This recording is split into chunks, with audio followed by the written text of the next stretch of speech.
How did your guys, the inside guys, grade out yesterday during the scrimmage? Good overall. Never loved the drops, and still trying to play more physical. I've told everybody I love my room.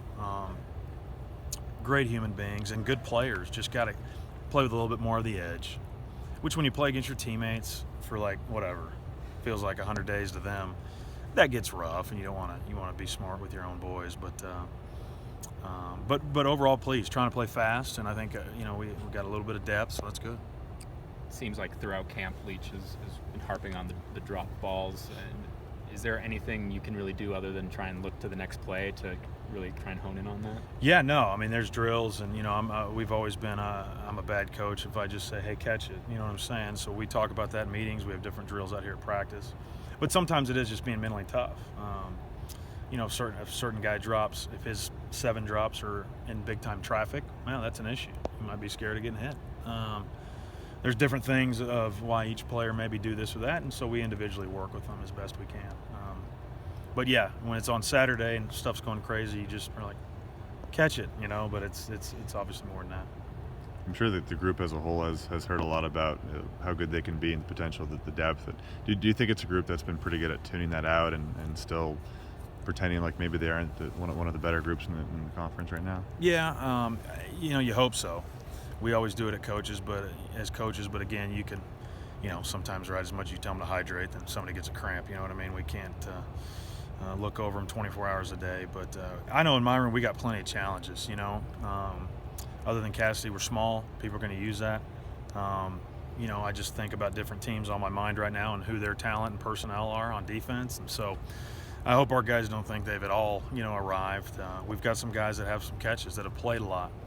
But a lot of times that doesn't always translate into just the next year. So, but I think we're in a good place overall. In Thursday Night Football, did anyone that kind of catch your eye, whether it was in your position group or in your position group? Yeah, it looked like the quarterbacks had a good day, and which is always good and keeps us on offense and Coach Leach happy. But there's some good young guys that are going to benefit greatly throughout the course of the season on Thursday Night Football. This will be a good group, probably better than we've had just as far as guys that can do it. Can you think of a few guys who are starters now and kind of the top tier guys who really started playing well in these? I know James Williams a couple of years ago, it was kind of him, but maybe not just receivers, but offensive players in general who've done it.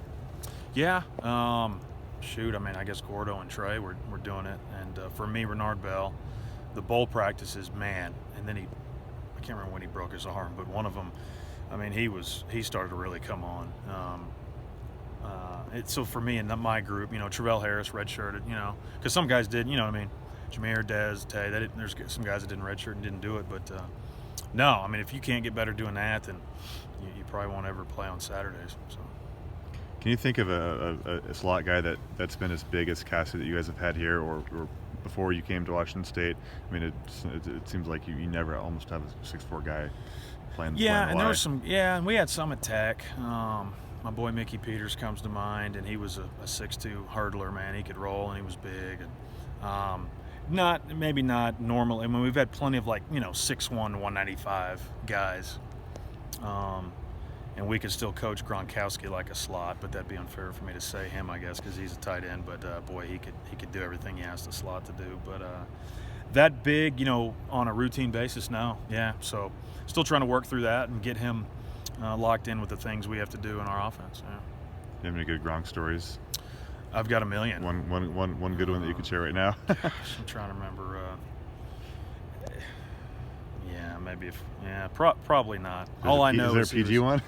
Yeah, that's what's great about Gronk. When it was football time, he was locked in, and I share those stories with my guys. Like, oh, how was he? And when he came out on that field, he was ready to roll, and he wanted to be coached, and he wanted to be coached hard, and he's never going to, he does fun stuff, but he's never going to, he's a great dude, and so I always tell him those things. Football is really important to him, worked really hard, and but he'll have some fun, but good fun, so yeah.